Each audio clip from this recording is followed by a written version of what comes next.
Kevin Costner's death made John Travolta swear he would never love again. He kept that promise for 4 years. Then on a movie set in April 2024, something changed. The famous person who is 70 years old met someone who made him break his promise. His kids begged him to go for it. Friends of his told him that Kelly would want this. No one saw coming the woman who changed everything though. What happened next shocked Hollywood more than any incident he had ever been in before. It was cool to think in the movies. You guys would know how to answer that question better than I would. What do you think? His birthday is February 18, 1954, and he was born in Englewood, New Jersey.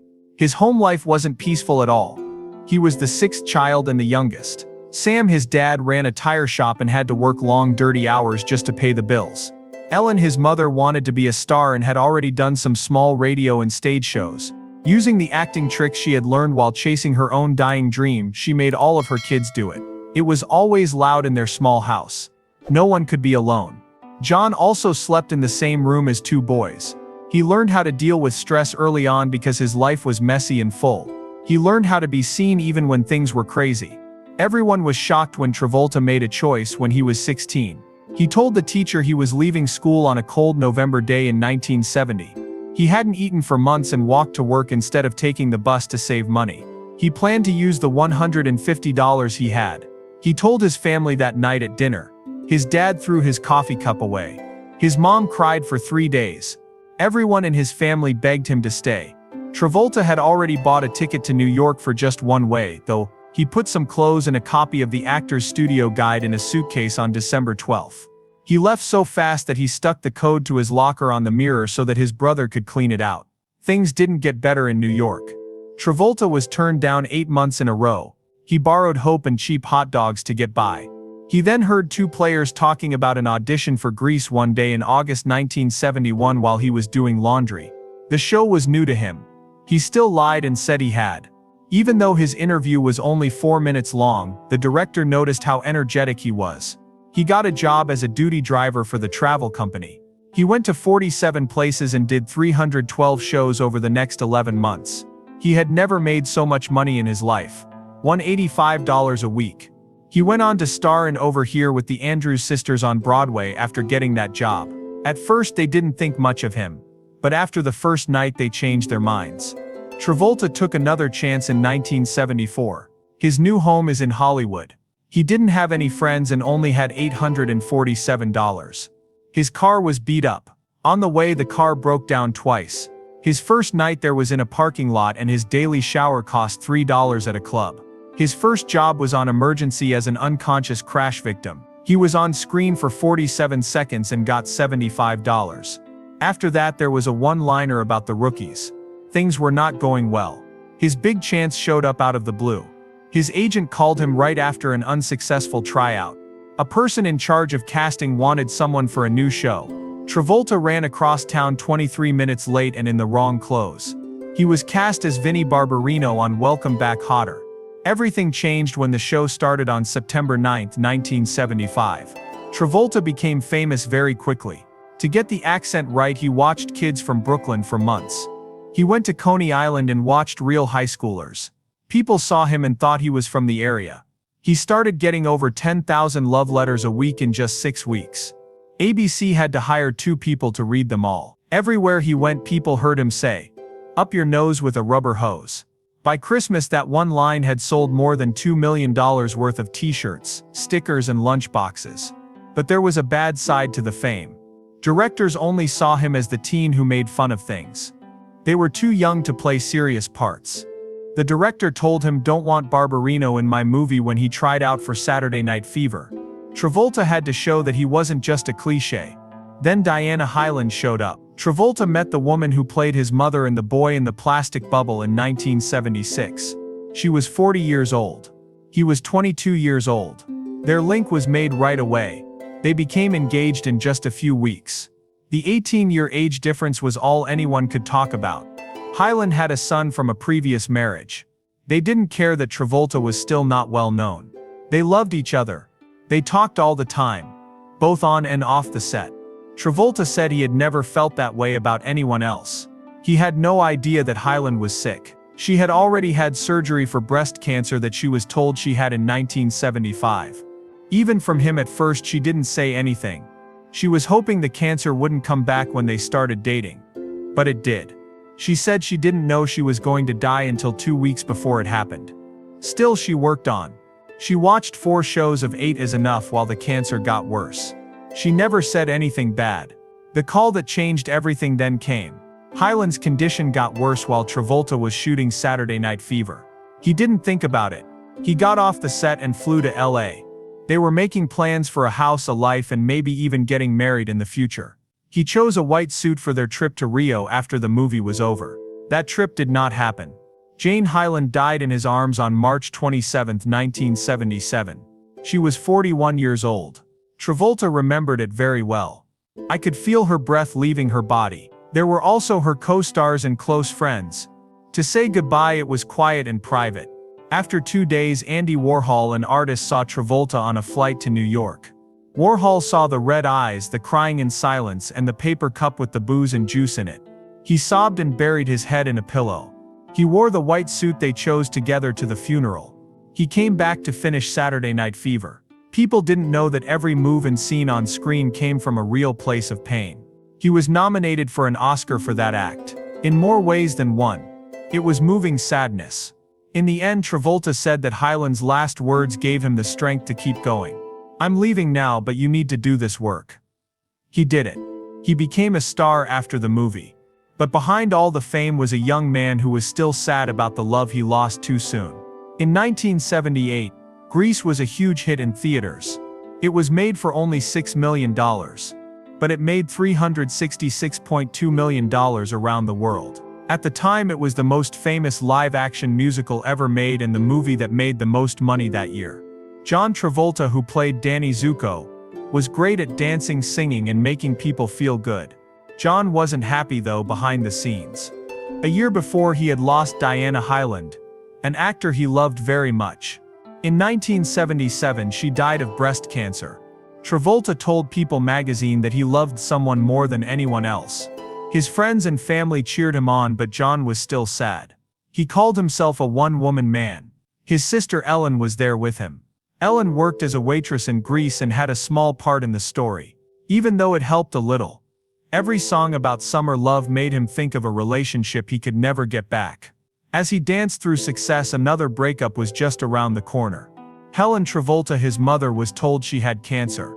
He wasn't told though. His family told no one so he could enjoy the attention without stress. Helen had always been there for his work.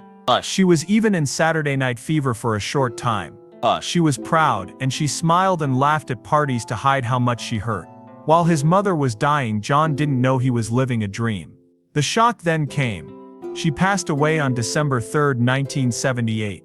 66. Diana had died 20 months before his mother died. Grease was still setting new records at the same time. The whole world saw a star. John felt like he was by himself. That pain was terrible. He loved 2 women and both of them had died of cancer. He began to think, did love always end in loss? Things got even worse just when he thought they couldn't get worse. Salvatore Travolta, John's father, got married again just 6 months after Helen died. Everyone was shocked when the bride, Helen's nurse, showed up. She had been taking care of her in her last days. For John it felt like being lied to. He didn't show it to everyone. He was polite and cool. He was hurt and angry on the inside though. His mom had just left, his dad had moved on by then. The family that used to feel strong now felt broken. The cuts got worse over time. John kept working even though it hurt. He played the lead role in Urban Cowboy in 1980. At first it looked good.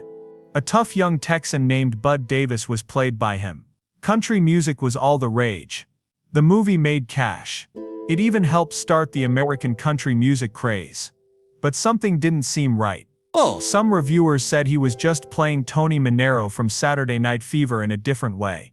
Not anything new or brave. He was only practicing, not getting better. People began to lose interest over time. They had seen this before. After that, Staying Alive came out in 1983. After Saturday Night Fever, this movie came out, but it was a disaster. It was directed by Sylvester Stallone. It made $127 million and cost $22 million to make.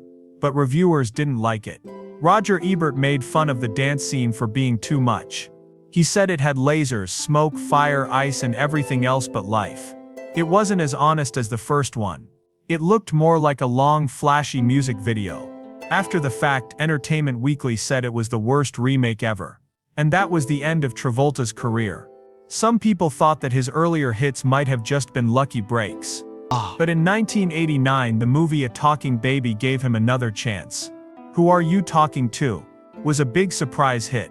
It made almost $300 million and cost $7 million. The crowd laughed. The kids loved it. Critics rolled their eyes, but studios saw money. This wasn't the Travolta of Fever or Grease. Someone who watched kids and told jokes. Bruce Willis, who did the voice of the baby, made more money from the movie than Travolta. The movie had 2 follow-ups. Every single one was worse than the last. And with each one, Travolta's fame got worse. He was still working, but the parts were small, silly, and easy to forget. Behind closed doors, things were just as hard to understand.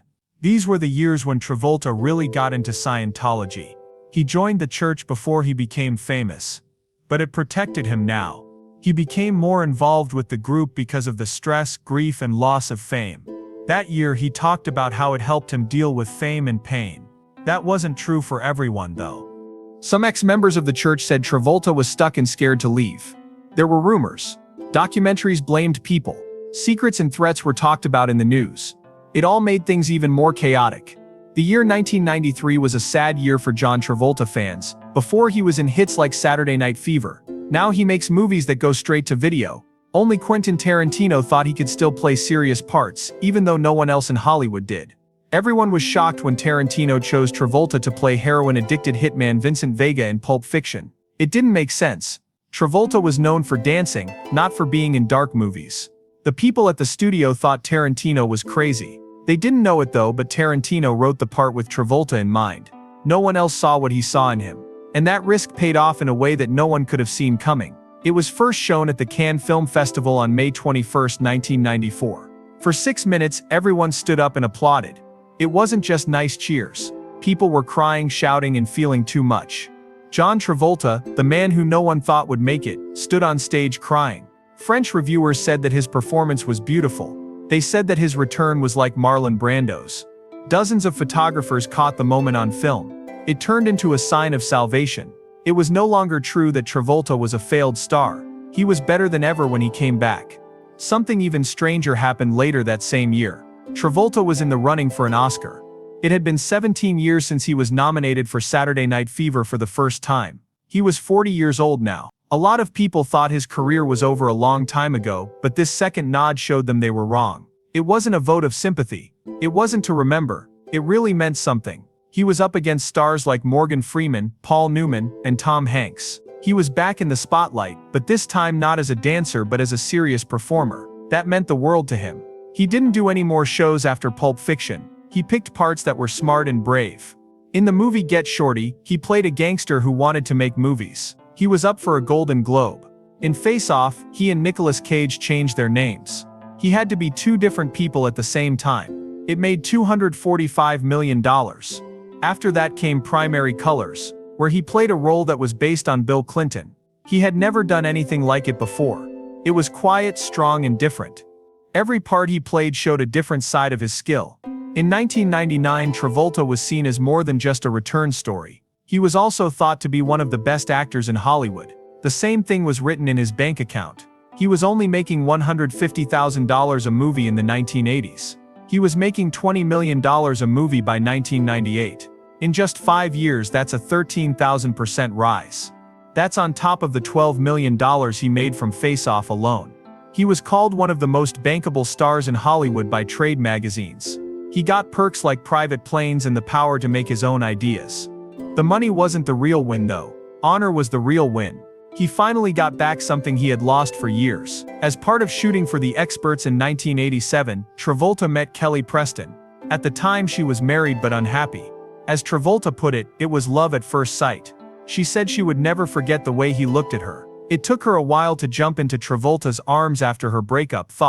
She went out with George Clooney. She was going to marry Charlie Sheen, whom she gave a ring with 25-carat diamonds. She kept coming back to Travolta though. They got back together after 3 years apart. It wasn't a quick love story. The love took a while to grow. Travolta asked her to marry him on New Year's Eve 1991 in a fancy restaurant at the Palace Hotel in Gstaad, Switzerland. He got down on one knee at midnight and gave her a 6-carat ring with yellow and white diamonds set in it. Preston yelled out with happiness. As a youngster, she took dance lessons after seeing Saturday Night Fever many years before. She told her teacher, "I'm going to marry that movie guy." It was a dream come true. Soon after he asked her to marry him, she got pregnant, and they started living together. There was a lot of faith between them, and they were close because of it.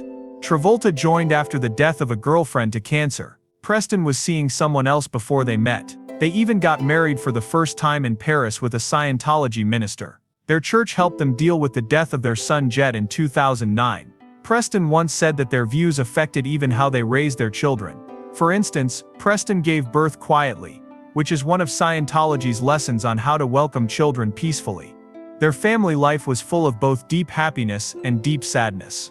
Jet, their first child, was born in 1992.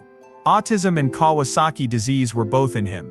During a family trip to the Bahamas, when he was 16, he had a seizure and died. Eleanor Blue, their daughter, was born in 2000. She did what they did and started acting and singing. She even put out a song called Little Bird for her mom. That same year, in 2010, they had Benjamin. He was 48 years old. He was born almost 2 years after Jet died. They named him the Wonder Child.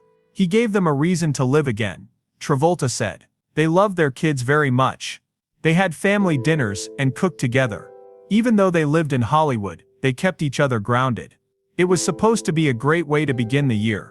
John and Kelly Preston, Travolta, along with their 16-year-old son Jet and 8-year-old daughter Ella, had flown to the Bahamas to celebrate at their fancy home in the posh Old Bahama Bay Resort. The island was their dream because it had white sand, warm water, and was away from everyone else. The locals loved them. They were taken care of like family. Things went horribly wrong on January 2, 2009. Was found asleep in the bathroom that morning. When his nanny found him, fear started right away. Jet had an extremely bad seizure. His dad did CPR. He was taken to the hospital by ambulance right away, but nothing helped. Was gone. She was only 16 years old. It wasn't the first seizure. Jet has had them for years, in about every 5 to 10 days. They last about a minute, but this one was different. It was harsh and final. At first the police said he hit his head on the sink, but the death certificate said he died of a seizure. No damage to the head was found. It is rare, but the disease is real. Sudden unexpected death and epilepsy, or SUDEP, is the name for it. It happens to about 1 in 1,000 people who have seizures. Not only does it hit, it doesn't warn. It took everything for the Travolta family. But what happened after the death shocked a lot of people even more. John and Kelly had said for years Jet had the rare disease Kawasaki syndrome, but many people thought he might have autism. Why? For Scientology. They didn't believe in autism because of their beliefs. It saw these conditions as mental illnesses brought on by bad things in the environment. In their minds, autism wasn't something that should be treated. It was something that should be avoided. A court case months later was the last time John finally told the truth. He said under oath that Jet had autism and a disease that caused seizures. This statement went against everything his church taught. Ex-Scientologists began to speak out. They said the church told people not to get medical care. One person even said that getting sick only happens when you're close to someone who is against Scientology. Some people said that maybe, just maybe, things would have turned out differently if Jet had gotten the right care. Things got worse for the family after that. A $25 million blackmail plot was aimed at John Travolta just a few weeks after Jet's death. An American senator from the Bahamas and a paramedic who had treated Jet were in charge of the plan. They said they would release a signed paper that showed John wanted Jet to be flown to Florida at first but then changed his mind. What is the goal? The goal is to make it look like John killed his son. They asked for $25 million to keep quiet. Someone with a hidden camera caught them bargaining. That's it for now. One of them said it was buried deeper than the Titanic. Another burned and flushed the only copy of the paper down the toilet to get rid of it. It was gross and mean. The first trial ended in a mistrial, because a politician announced the person was free before the decision came in. It made my heart hurt even more. John kept going even though there were problems and sadness. He went back to TV in 2016. In The People vs. O.J., he played lawyer Robert Shapiro Simpson.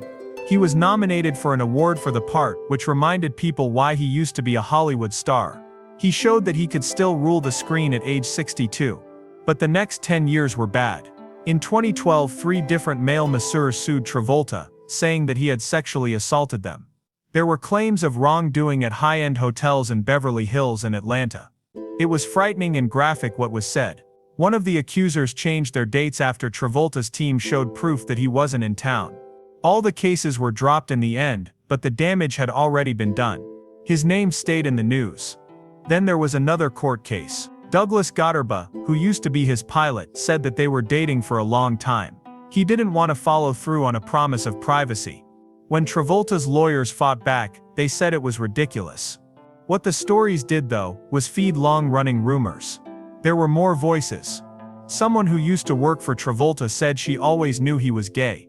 A man who used to work for Scientology said he saw Travolta kiss a male masseuse. Margaret Cho, an actor, even made fun of Travolta being gay in public. It was what Travolta called the Achilles heel of fame. He said he wasn't guilty of anything, but he did say the reports would never go away completely. No one knew what was going on behind closed doors while the rest of the world theorized. Kelly Preston was told she had breast cancer around 2018. She picked to keep it quiet. Not many people knew. She didn't stop working. She went to public events and even walked red carpets. Her last public showing was at the 2018 premiere of Gotti. She died on July 12, 2020, 2 years after that. It took place at 11:46 a.m. in their home in Florida, 77. It had only been 3 weeks since she shared a sweet Father's Day picture of John and their kids. It turned out to be her last word to the public. In Brooksville, Florida, she was burned at the stake. No one knew she had cancer until John told them. He wrote about it on Instagram. His post was real and raw. That was a very sad letter from him. It told them that his beautiful wife Kelly had died after a 2-year fight with breast cancer. He asked for time to spend with their kids, Ella and Benjamin. It was the first time most people knew she was sick. Fans and famous people sent sympathy in large numbers to the post. The sadness was too much to handle, but the love was real. John had always been there for Kelly. He stayed with her while she got care at MD Anderson Cancer Center. He turned down making movies and going on TV shows. He thought about her and his family, on making sure their kids' lives are as normal as possible. He had been through this before. Her boyfriend Diana Hyland also died of breast cancer in 1977. That hurt came back when I lost Kelly. This time, though, his kids needed him. He turned into their rock. John Travolta's life has taken some strange turns lately. Some are sad, some are controversial, and some don't make sense to fans. He is friends with director Randall Emmett, which is one of the shocking things about him. Emmett's name has been all over the news for the wrong reasons. In 2023, lawsuits, fraud charges, and abuse claims almost brought down his business. Lola Kent, his ex-fiancée, was already well known, but things got even worse when people who used to work for him spoke out. A worker said he threw a ping-pong paddle so hard that it broke a door glass. There was a bill for $800 that showed how much the fix cost.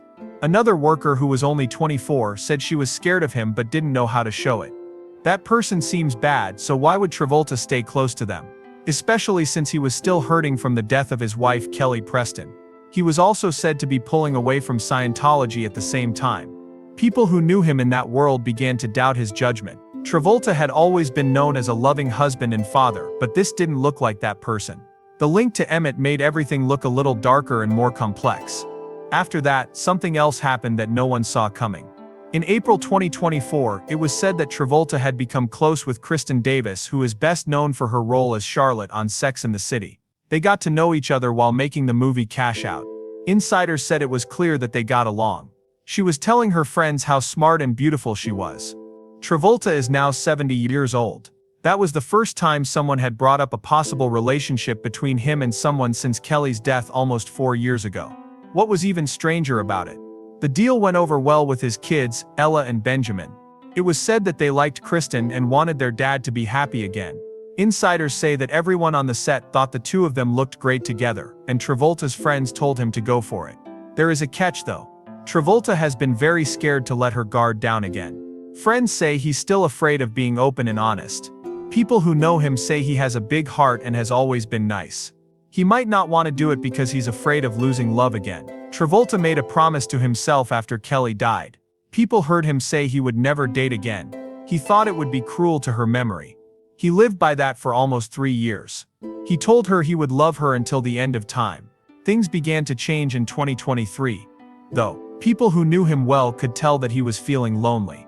His family and friends told him that Kelly would have wanted him to be happy. They told him he shouldn't be alone in this world. When his close friend Kirstie Alley died in December 2022, that message got even stronger. It made him shake. He lost someone else he loved. Travolta began to think that he might not want to be alone forever around the middle of 2023. In May 2024, word got out that even his children wanted him to start dating. Yet Travolta was still unsure. He said over and over that his kids came first. He said sorry. He said the time wasn't right.